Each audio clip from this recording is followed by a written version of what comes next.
Imagine you suddenly find yourself in the 1800s, no longer the person you are today, but an early paleontologist who has just discovered a massive lower jaw with some fierce-looking teeth. And surprise, it's a dinosaur. But of course, you don't know that yet. It's the 1800s after all. All you have to rely on are a few guesses and a spark of imagination, something people used quite a lot back then. But honestly, even today, whenever poorly preserved or broken fossils are found, it still takes a lot of imagination to fill in the blanks. However, once in a while, scientists will come across a specimen so complete, so well preserved, that there really isn't much guessing left for them to do. It's just all there. And to me, these kinds of specimens represent just about as close to time travel as we can get, giving us an amazing sense of what these prehistoric animals look like. And I always find that the older the specimen, the more wondrous it is, as it essentially unlocks a glimpse into a time in Earth's history that was once thought inaccessible. And a pretty good 500 million years old and 100% complete example of this has to do with a troglodyte. Trilobite. You've probably heard of these guys at least once before, or at least should have, as they used to be among the most successful early life forms on the planet, being a type of arthropod that produced at least 22,000 known species. So, in other words, more species than birds. And thanks to this diversity, trilobites greatly differed in size, habitat, and traits, with some being predators, others scavengers, some filter feeders, and even some that floated like plankton. It's believed that this group first appeared during the early Cambrian period, about 521 million years ago, which also makes them closer to 1 billion years old than 0, which is pretty crazy. Back then, not even a map of the world would have looked anything like the present. So, it's kind of remarkable that we even know trilobites existed, and yet at the same time, we not only know this, but also what some of them looked like exactly. One remarkable discovery from Morocco revealed a trove of trilobites that might as well have died yesterday, not 500 million years ago. Now, I'm sure many of you are familiar with the story of Pompeii, a tragic event where a volcanic eruption devastated and buried the Roman city of, well, Pompeii, which not only killed thousands, but also, quote-unquote, nicely preserved some of the unfortunate victims who were encapsulated in a pyroclastic flow. This story is relevant because it's believed that 500 million years ago, something almost identical occurred. Along the coast of Morocco, a giant volcano violently erupted, sending molten lava and heated gas surging into the surrounding ocean, where it interrupted a group of trilobites just minding their own business. And, interrupted is really the understatement of the century, as they were hit so hard and so fast by the volcanic material that they essentially became frozen in time, retaining the impression of their soft tissue and being preserved in full 3D, which is an extreme rarity among trilobites, who are usually preserved flat and squished. Thus, this 3D element has basically given us models of trilobites that we can touch, feel, and examine from every angle, whereas 2D specimens are admittedly a bit less immersive.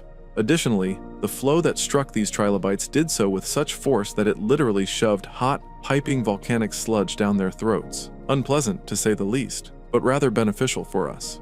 What this did was completely sketch out their digestive tracts, which is a first for this group, and even led to the discovery of brand new trilobite features, including a labrum attached to a hypostome, a slit-like mouth, and a pair of specialized appendages positioned right next to the trilobite's mouth, probably designed to help move food into their waiting orifices. And in another first, it wasn't just the trilobites that were preserved by the volcano, but also what was on their shells. Tiny animals, specifically Cambrian brachiopods, were found attached to their outer surfaces and legs, using their own soft tissue stalks to root themselves into the trilobites. A pretty neat find overall, and the feats of trilobites don't even end here, as we have plenty of other amazing fossils that come from them. Notably, 2 specimens belonging to the species Triarthris etoni were found not only 100% complete, but also in pristine condition, thanks to their unique burial environment. You see, this type of trilobite existed during the Upper Ordovician and lived in various different regions. But in Beecher's trilobite bed of New York, they experienced life, or death, a bit differently than others of their kind, as ancient mudflows were frequent there, highly rich in iron pyrite, and as it so happens, this stuff is excellent for preservation, leading to our 2 perfectly preserved specimens. Pretty metal, and I mean that literally, no pun intended. Thanks to this solution, not only are the 2 trilobites fully complete, but their gills, antennae, eggs, digestive systems, and even legs in walking position were preserved. Each of these finds alone would be extremely rare. Finding them all together is simply mind-blowing. It probably also helps that there were so many different species of trilobites, and hence, trilobites in general, that existed over the years. However, with that said, you don't need 20,000 plus species to produce some amazing specimens. I mean, just ask the Lystrosaurus, an animal that gets crazier and crazier the more I research it. These little to medium-sized creatures were once Earth's most successful animals and rather unlikely rulers of early Triassic Pangaea. Now, they certainly weren't as diverse as trilobites, but they did have a respectable range across the globe and were quite capable creatures. This is clearly shown by the fact that in certain regions, they accounted for over 95% of all life, something we almost never see. In fact, it's never been seen before or since. Yet, as it turns out, that's just one interesting detail about Lystrosaurus, as they're also remarkably good at fossilizing. As of now, it's a Lystrosaurus individual that holds the title for the oldest mummy of all time, and the competition isn't even close.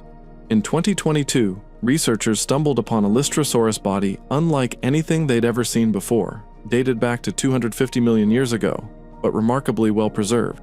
I mean, I've seen roadkill in worse shape. This discovery was made in the southern Karoo Basin of South Africa, which today is a semi-arid desert. Not pleasant, but a lush paradise compared to how it was during the early Triassic, when sweltering temperatures and severe droughts were very common realities. It's believed that our specimen actually exists thanks to these harsh conditions, with the current hypothesis being that the unfortunate creature was caught during a severe drought, which caused it to die, wither, and in a sense mummify, much like the ancient Egyptians did. It was this natural process that allowed not only the wrapping, but also the texture of its skin to be preserved, despite the immense age of the specimen. This also revealed some fascinating details, namely that despite being neither a reptile nor a mammal, Lystrosaurus had skin more like the hide of a rhino or hippo rather than the scales of dinosaurs or reptiles. Other findings showed that Lystrosaurus was hairless and dimpled. And just when you thought this discovery couldn't get more special, it turned out that this specimen wasn't alone. Around it, the team discovered 7 more bodies, all in great shape, with one of them being a mummy as well. The fact that they died together as a group has led to its own revelation. While Lystrosaurus clearly survived the Permian extinction event and became the most successful animal of its time, things were by no means easy for them. These severe droughts likely caused major die-offs among the genus, and some scientists even believe that the harsh conditions of the early Triassic contributed to their eventual decline. Now, these mummies, along with the trilobites I mentioned earlier, are often considered ultra-preserved because they retained most, if not all, of their original bodies. However, with that said, you don't need to have everything intact to count as well preserved. Sometimes, all you need is just one part of you to age well. Very well. Which is perhaps best demonstrated by what I'd consider to be the craziest pliosaur discovery yet, and a specimen which really drives home just how scary some prehistoric animals were. Can you think of a place where such a crazy animal might be unearthed? Well, if you're thinking Australia, that's a good guess. But you're wrong, because this discovery was actually made in the UK. Not perhaps a place you'd expect, as today the island is known for its typically cold, rainy weather and a distinct lack of scary animals. Well, not including humans, that is. But millions of years ago, during the Jurassic period, it couldn't have been more the opposite, with tropical, lush islands being the name of the game. Warm, shallow seas surrounded them, birthing untold amounts of life, including unspeakable predators like the giant, hyper-carnivorous pliosaurs, who at that time reigned supreme. In 2022, a remarkable discovery reminded us of just that fact, and of their power, as a team uncovered a massive skull in quite an unusual location. It was suspended in the face of a cliff. Could you imagine seeing that while peeking over the edge? Almost scarier than the height itself. This skull, of course, belonged to none other than a pliosaur, which was easy for researchers to identify, as the head was immaculate, so well preserved that it's touted not only as the best preserved skull of a pliosaur, but also of any marine reptile from this period. It also measures a whopping 2 meters or 6 feet long, making it one of the largest pliosaur skulls ever found. The individual it belonged to likely measured more than 10 meters, or 33 feet long, and weighed several tons. The entire head was there and complete. But what really stunned paleontologists, and the rest of the world, were its teeth, which I think are better described as chewing knives. Despite being 150 million years old, they are so well preserved that you could still easily slice your hand on them. You can also clearly make out many of their features, including distinct serrations, cutting edges, and grooves, which allowed the pliosaur to kill in a gruesome way. Those ridges and grooves were actually designed to help unstick the teeth after they had sunk into flesh, meaning it wasn't limited to one devastating bite, but rather multiple, rapid, deadly attacks that caused catastrophic blood loss, limb removal, and, well, death. So, a dire situation for any prey. And that's not helped by the fact that tests on the skull revealed a bite force 2 times greater than that of a large saltwater crocodile. Yeah, ouch. Even looking past the teeth, we see more amazing preservation that demonstrates the pliosaur's lethality. A CT scan revealed that its sensory pits remained intact, showing how they were connected to numerous vessels and nerves in life. This system would have allowed the pliosaur to detect pressure changes in the water, a very helpful tool when hunting in muddy or murky environments. Keep your fingers crossed, because while we're still waiting for confirmation, scientists working at the site are confident that the rest of the pliosaur's skeleton is still somewhere in that cliff as well. So yeah, my fingers are basically about to lose blood flow at this point. Okay, so far, I've told you about specific specimens, but what if I told you there's an entire site famous precisely because everything in it is so well preserved? Let me introduce you to Lagerstätten. Try spelling that. Now, this isn't the name of a specific fossil formation, but rather a type of sedimentary deposit known for its exceptionally high level of preservation. This is thought to have been caused by certain areas being anoxic, meaning lacking oxygen, which limited bacterial activity, resulting in less decay of dead animals. Across the world, numerous Lagerstätten formations have been found, spanning nearly every geological period. However, among the many, one stands out as the most famous and arguably the most impressive, not only because it's among the oldest known Lagerstätten, but also because it still beats even the youngest when it comes to preservation quality. What makes it even more incredible is that most of what it preserved were soft-tissued organisms. This is the Burgess Shale from the Canadian Rockies in British Columbia. Like the trilobites I mentioned earlier, this site represents Earth over 500 million years ago, 508 million to be precise. Unlike any other Lagerstätte, its preservation style is so unique that it even has its own classification, a Burgess-type deposit. It has the highest likelihood of preserving soft-bodied organisms that we know of, including many of the Cambrian era's most bizarre creations, making this place feel less like a window to the past and more like a portal to an alien world. Impressive ones, in my opinion, which include the worm-like Amisquia with its fins, gut trace, and full body, the armored slug-like Wiwaxia, and the worm-like precursor of arthropods, Achaia, complete with limbs and gut trace. Moving down the list, we also see a bivalved arthropod and its pincers, the primitive arthropod Burgessia, along with the outline of its actual stomach, which was kidney-shaped, and the Stanleycaris, which in one case still had its whole head and brain. Yeah, brain. So, suffice to say, this is a pretty amazing place, and it would take a long time to cover everything that's been found. Just note that across the many specimens and creatures, it's routine for researchers to find fossilized exoskeletons, outlines of muscles and growths, and even the actual gut contents of the creatures. Truly incredible stuff. Often, the best preserved Cambrian discoveries come from here. However, Lagerstätten isn't the only kind of fossilization that tends to hold up well. There's another process straight out of the pages of Jurassic Park, and I'm talking about amber, of course. It has given us some remarkable specimens, including an ancient flea with plague bacteria still inside it, a Cretaceous spider caught mid-attack on a wasp, a whole salamander, and what are undoubtedly the best preserved arthropods ever, dating back 230 million years to the Jurassic. But as cool as these are, I don't think they outshine another incredible example of amber preservation that 100% deserves a shout-out of its own. To me, it represents the full power of amber, as well as my childhood Jurassic Park dreams. This fossil is a contender for the best preserved dinosaur ever, as I'm talking about a dino that got stuck in tree goop. Now, dinosaurs as a whole aren't what you'd expect to find trapped in amber, rather the mosquitoes that bit them, right? Yet one unfortunate dinosaur was very much trapped inside it, or at least a part of it. In 2015, an amber collector found a strange piece in a mine that seemed to contain a plant. He polished it to jewelry quality and took it to a market to sell. But thankfully, before he got there, he decided to have a scientist take one last look at it, given its odd appearance. And what a great decision that was. After analysis, it was determined not to be plant material at all, but animal material, and dinosaur at that. This was obviously big news because it's not every day you find ancient life in amber, let alone an ancient dinosaur. And this is arguably the best preserved piece of dinosaur ever, since the bones, muscle, skin, and even feathers were all preserved. Not exactly as they were in life, but close enough. This is seriously impressive, considering the dinosaur in question is believed to be about 99 million years old.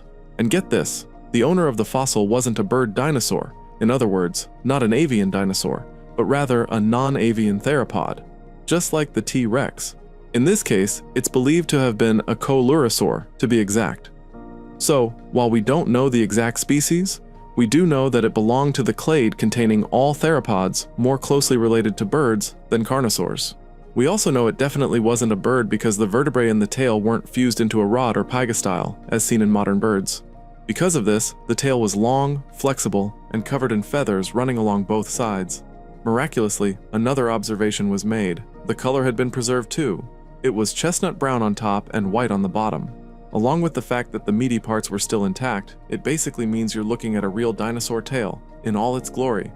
Another crazy detail about this specimen is that even the liquid, or what used to be liquid, was still inside the dinosaur. Studies on it revealed the presence of ferric iron, preserved for nearly 100 million years, meaning we got dino blood. Though don't get your hopes too high, because on the molecular level, the sample really isn't worth much as far as Jurassic Parking the creature goes. But it is an important find, as it implies the dinosaur was probably still alive when it got trapped by amber, making this also the first and only known case of non-avian dino death by amber. What a way to go. Now you may be asking yourself, how does a dino get stuck in the first place?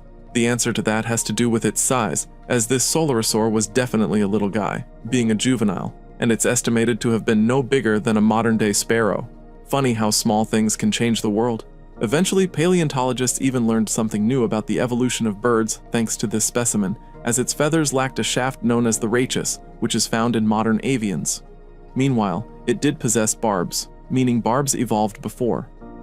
It's pretty obvious that amber is remarkable at preserving things, as was Lagerstätten, but in some ways, they are both actually beaten by something that has an unfair advantage: permafrost. This is essentially soil, or any underground sediment that has been below freezing for at least 2 years. Now 2 years isn't exactly ancient, but some of this stuff can be much older, with the oldest known permafrost being about 700,000 years old. And in the older frost, scientists have hauled up some pretty crazy things, including the best preserved specimens from the Ice Age. And what was the most iconic animal from this period? Well, you should be saying the woolly mammoth. Thus, it should come as no surprise that it's from the permafrost that the best preserved mammoth has ever been unearthed, a specimen dubbed Yucca.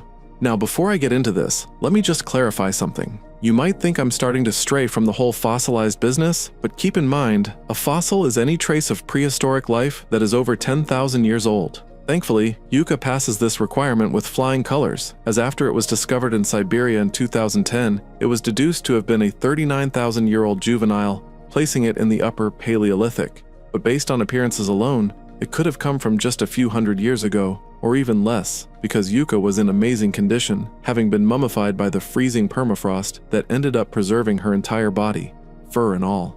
Because of this, we now even have things like a scan of her actual brain, which confirmed that mammoths had a typical elephant structure. But in Yucca's case, it lost about 55% of its original volume through the mummification process. Obviously, it's not every day you get your hands on a mammoth brain, and as of now, it's the only intact one ever located.